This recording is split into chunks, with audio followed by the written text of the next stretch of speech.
बिस्मिल्लाहिर्रहमानिर्रहीम। अस्सलाम वालेकुम नाज़रीन, आप यूट्यूब चैनल देख रहे हैं। मैं इमरान खान हूँ। ख़ित्ते की सूरत हाल लगातार बिगड़ी हुई है, अभी तक हालात ठीक नहीं हो रहे हैं। हम आपके साथ तमाम चीज़ें शेयर कर देते हैं। पाकिस्तान के हवाले से बड़ी परेशान कुन इत्तलात हैं। ईरान के बाद सबसे बड़ा नुकसान पाकिस्तान में हुआ है, वो कैसे हुआ मैं पाकिस्तान की तफसीलात आपको बाद में बताता हूँ, लेकिन पहले ईरान और अमेरिका की लड़ाई के हवाले से इस वक्त तक की जो ताज़ा तरीन सूरत हाल है वो मैं आपके सामने रखने वाला हूँ।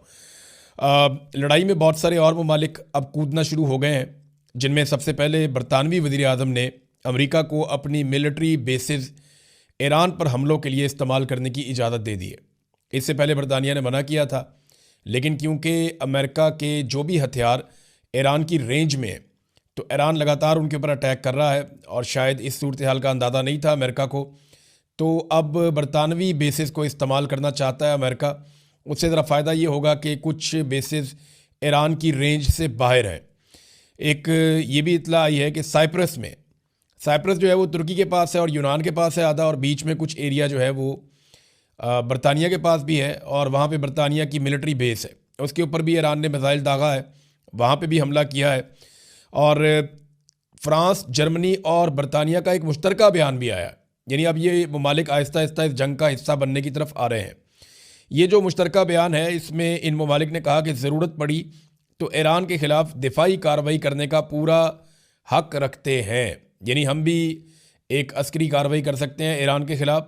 तो फ्रांस और जर्मनी भी बरतानिया के साथ खड़े हो गए, तो अमेरिका को आहिस्ता आहिस्ता इत्तहादी मिल रहे हैं। मिडल ईस्ट के अंदर जिन ममालिक पे ईरान ने जवाबी कार्रवाई की अमरीकी अड्डों पर, उन ममालिक ने भी इंदिया दिया है कि वो ईरान के ऊपर हमला कर सकते हैं और जवाबी कार्रवाई कर सकते हैं। तो ये मज़ीद ममालिक इसके अंदर कूदते जा रहे हैं। चाइना और रशिया वो भी सख्त बयानात दे रहे हैं, और उनकी जानिब से बड़ी क्लैरिटी के साथ ना सिर्फ अमेरिका की बल्कि इसराइल की मजम्मत की गई है, और ईरान के ऊपर हमलों को गैर कानूनी और बिला जवाज़ करार दिया गया है। बल्कि उन्होंने शदीद इन चीज़ों की मजम्मत की है और सुप्रीम लीडर आयतुल्लाह खामनाई की शहादत के ऊपर ज़ोरदार तरीके से आवाज़ उठाई है। ख़ास तौर पर रशिया ने।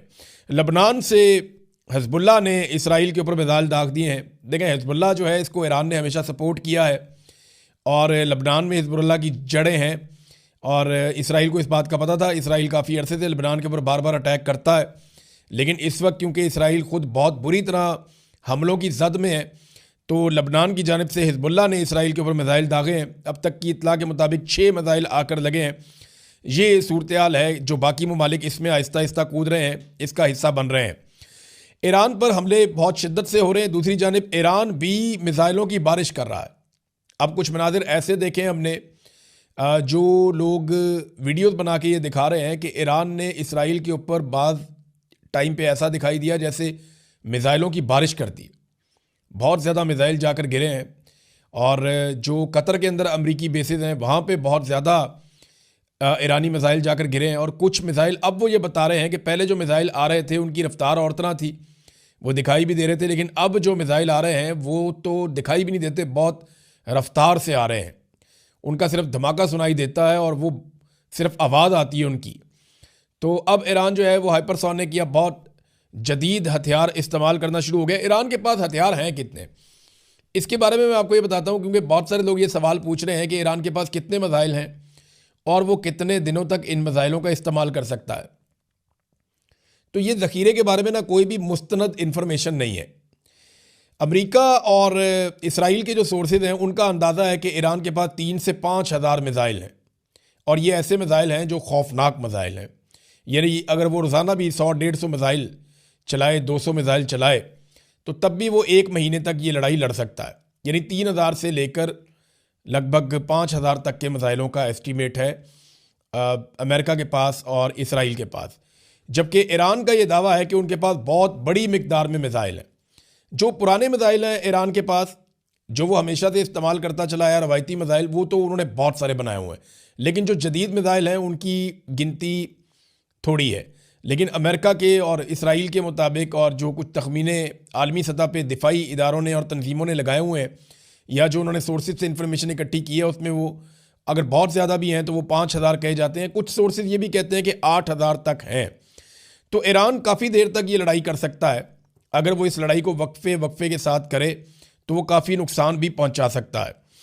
अच्छा, क्या ईरान में रजीम तब्दील किया जा सकता है? देखें, ये सारा मामला हो तो इसलिए रहा है कि ईरान को दबाव में लिया जाए और ईरान को उन शराइत पे लाया जाए जिन शराइत के ऊपर अमेरिका और इसराइल राज़ी हो जाए और इसराइल के लिए ख़तरा हमेशा के लिए टल जाए या ख़त्म हो जाए, या अरब ममालिक भी अपने आप को ईरान से एक ऐसा मुल्क समझेंगे जिसको अब ईरान की तरफ से कोई ख़तरा नहीं है। हालांकि ईरान के मामलात अरबों के साथ कभी उतने बुरे उस तरह रहे नहीं, ज़्यादा उनका फड्डा जो है वो इसराइल के साथ ही रहा है। बहरहाल, क्या ईरान में रजीम तब्दील किया जा सकता है? तो अब तक जो सूरत दिखाई दे रही है उसमें डोनाल्ड ट्रंप बार बार अपील कर रहे हैं ईरान की आवाम से कि आप निकलें और निकल कर आप हुकूमत पे कंट्रोल करें।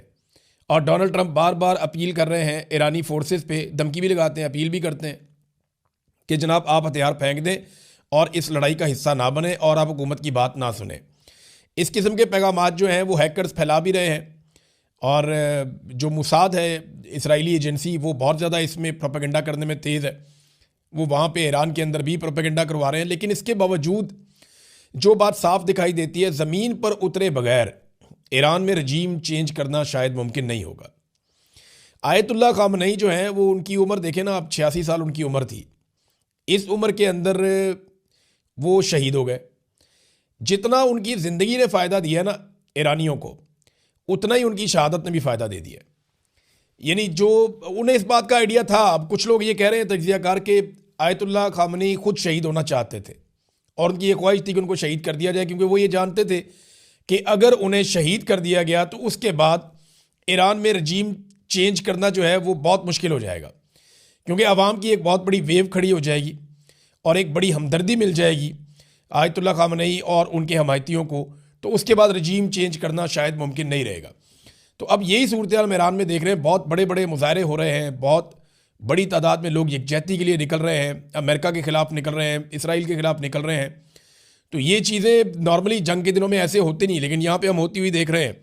तो वो जो ख्वाहिश थी एक आयतुल्लाह ख़ामनेई की कि उनकी मौत भी ईरान के काम आए, तो वो ऐसा लगता है कि वो काम आई है। तो ईरान में अगर रजीम तब्दील करना है तो ग्राउंड पे फोर्सेस को उतारना पड़ेगा और फिर एक लंबी लड़ाई के नतीजे में ही रजीम तब्दील हो सकता है। और अभी आप वैसे कुछ कह नहीं सकते, बहुत कंफर्म इत्तला आप नहीं दे सकते, क्योंकि ईरान के अंदर एक बागियों का या आप कह लें गद्दारों का भी एक बहुत बड़ा हुजूम है। बहुत सारे गद्दारों को पहले ही सज़ाए मौत दी गई है, बहुत सारे गद्दारों को ईरान में सज़ाएँ दी गई हैं।